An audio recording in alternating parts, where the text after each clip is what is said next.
I still remember the sound it made, a dull thud, like wood against concrete. That was the night everything changed.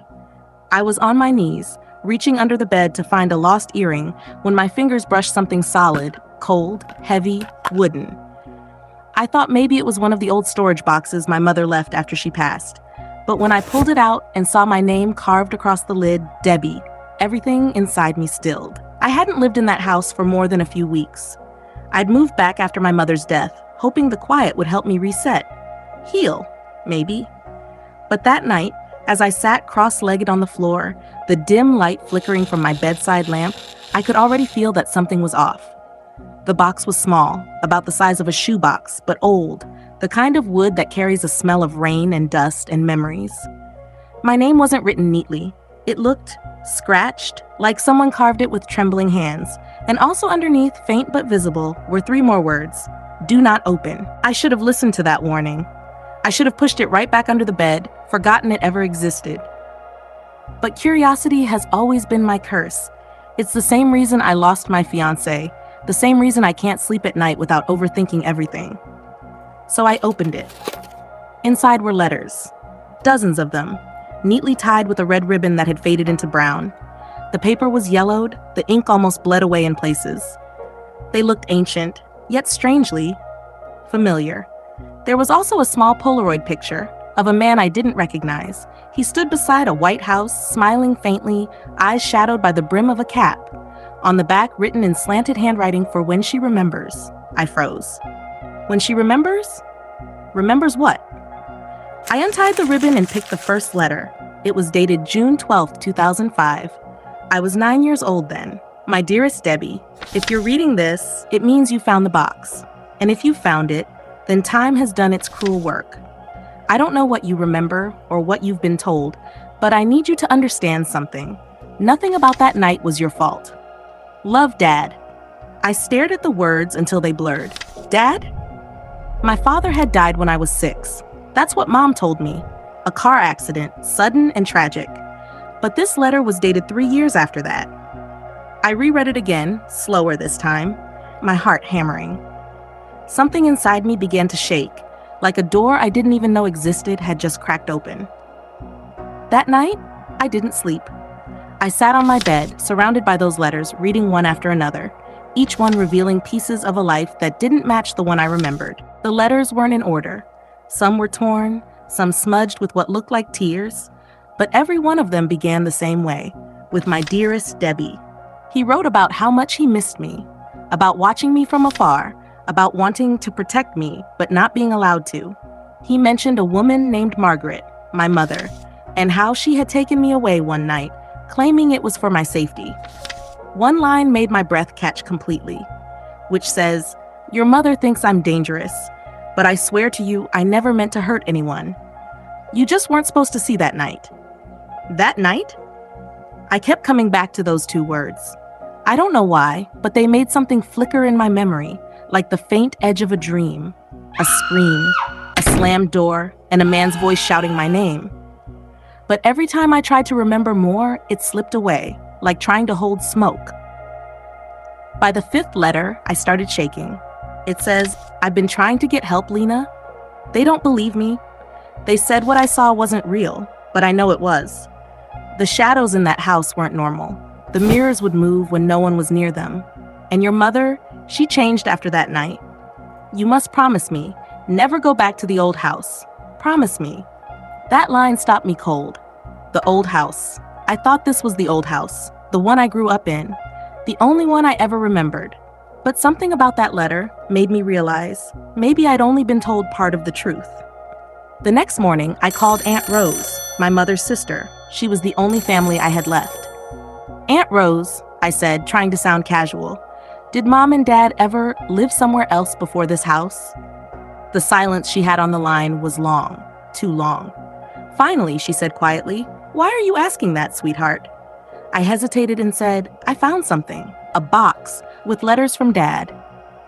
I could hear her breathing change. She whispered, "Debbie, where did you find them?" I answered, "Under my bed." She said in her voice trembling, "Listen to me carefully. Don't open any more of them." I said okay, but deep down it was too late. I already had. That day, I drove to the edge of town, to where I vaguely remembered visiting once as a child. There used to be an old, abandoned house there, half swallowed by the woods. The roof had caved in years ago, but the white paint still clung to the front porch. The same house from the Polaroid. When I stepped out of my car, the wind carried the faint smell of rain and burnt wood. My stomach tightened as I walked toward the porch. The boards creaked beneath me, and somewhere deep inside, a strange familiarity stirred, like I'd stood there before long ago. The front door was locked, but the side entrance wasn't. And when I stepped inside, I felt it, that same cold electric pull. The air smelled like time and secrets. Dust floated in the light, streaming through broken windows, dancing like ghosts. Then I saw it. On the living room wall, a crack, long and jagged, splitting right through the center of a mirror. And for a second, I swear, I saw something move inside the reflection. It wasn't a clear shape, just a flicker, like someone walking behind me. I turned, I saw nothing. But then I saw something else. A small wooden frame on the table, half buried in dust. I picked it up, wiped it clean, and froze. It was a picture of me, maybe when I was 6 years old, grinning, missing a front tooth, sitting on my father's shoulders, the same man from the Polaroid. And behind us, standing by the door, was my mother. She wasn't smiling. In fact, she looked angry, her eyes fixed on him, also on me. And there was something else.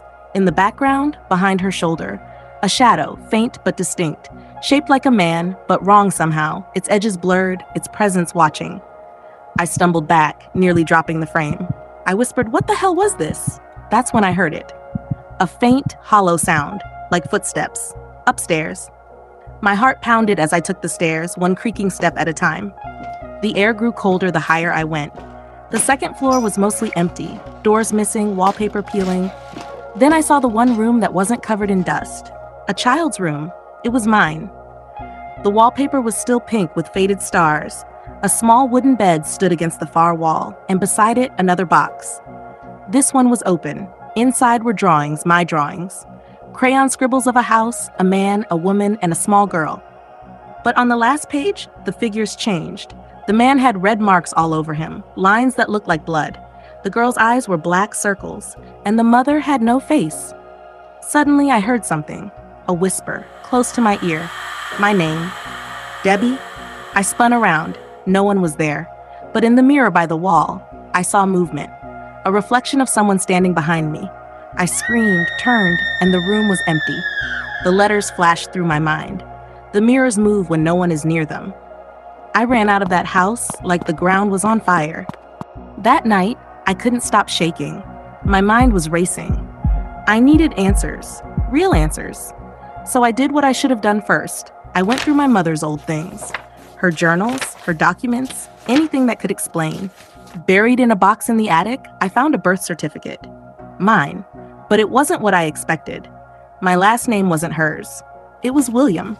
My mother's last name was Lawson. Then I found another paper, a court order from 2006. It read, "Custody of minor Debbie William transferred to Margaret Lawson by emergency petition." Custody? Transferred? My knees went weak. She hadn't been my mother.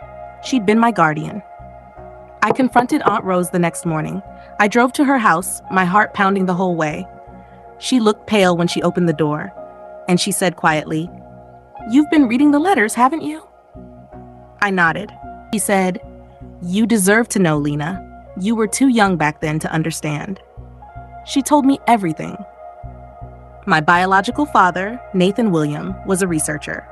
Brilliant but obsessed. He'd been studying something about mirror memory, a psychological theory that the human mind could imprint trauma into reflections.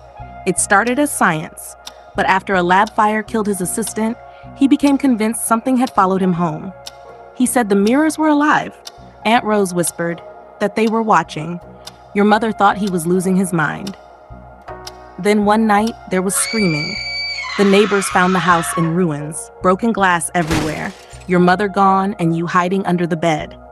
She looked at me, tears filling her eyes. They said he hurt her, Debbie, that he was dangerous.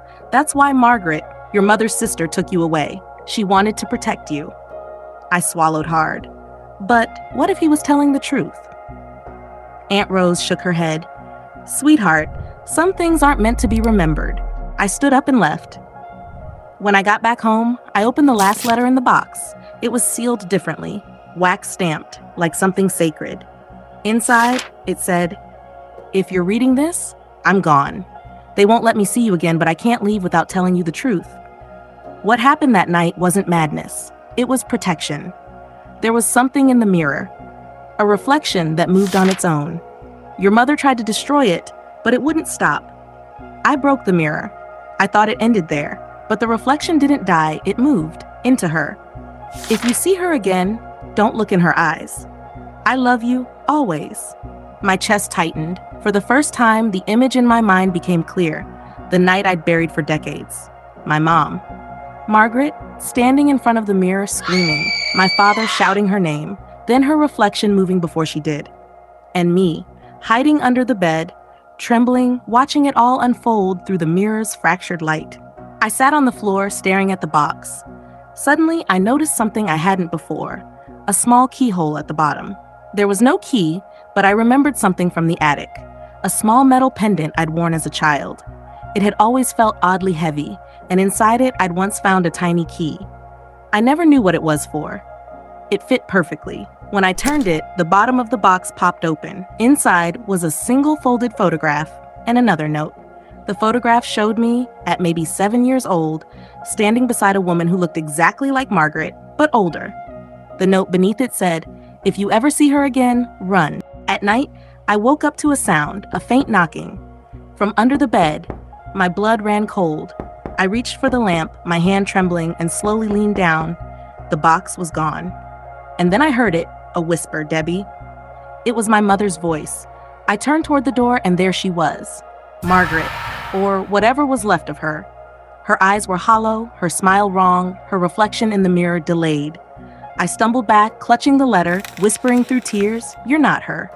She tilted her head and said, "You opened the box," her voice echoing twice. She said, "You remember now." And then she moved, not toward me, but toward the mirror. And I watched in horror as her reflection reached out first, grabbing her hand, pulling her in. I screamed, the mirror shattered, and just like that, she was gone. It's been 6 months since that night. I moved out of that house, burned what was left of the box. But sometimes when I pass by a mirror, I could swear I see her standing behind me, smiling faintly, as if waiting. The police said it was trauma, stress, hallucination from grief. But I know what I saw. I know what I remembered. And yet, there's something else. I met a letter at my doorstep last week. No return address, just my name, written in the same handwriting as before. Inside was one sentence. "You did well, Debbie. The reflection is gone now. It's safe to come home." I should have thrown it away, but I didn't. Because deep down, some part of me doesn't believe it's over. Some part of me thinks the reflection isn't gone. It just found another mirror. And sometimes, when the night is quiet and my room goes still, I swear I hear that same dull thud under my bed.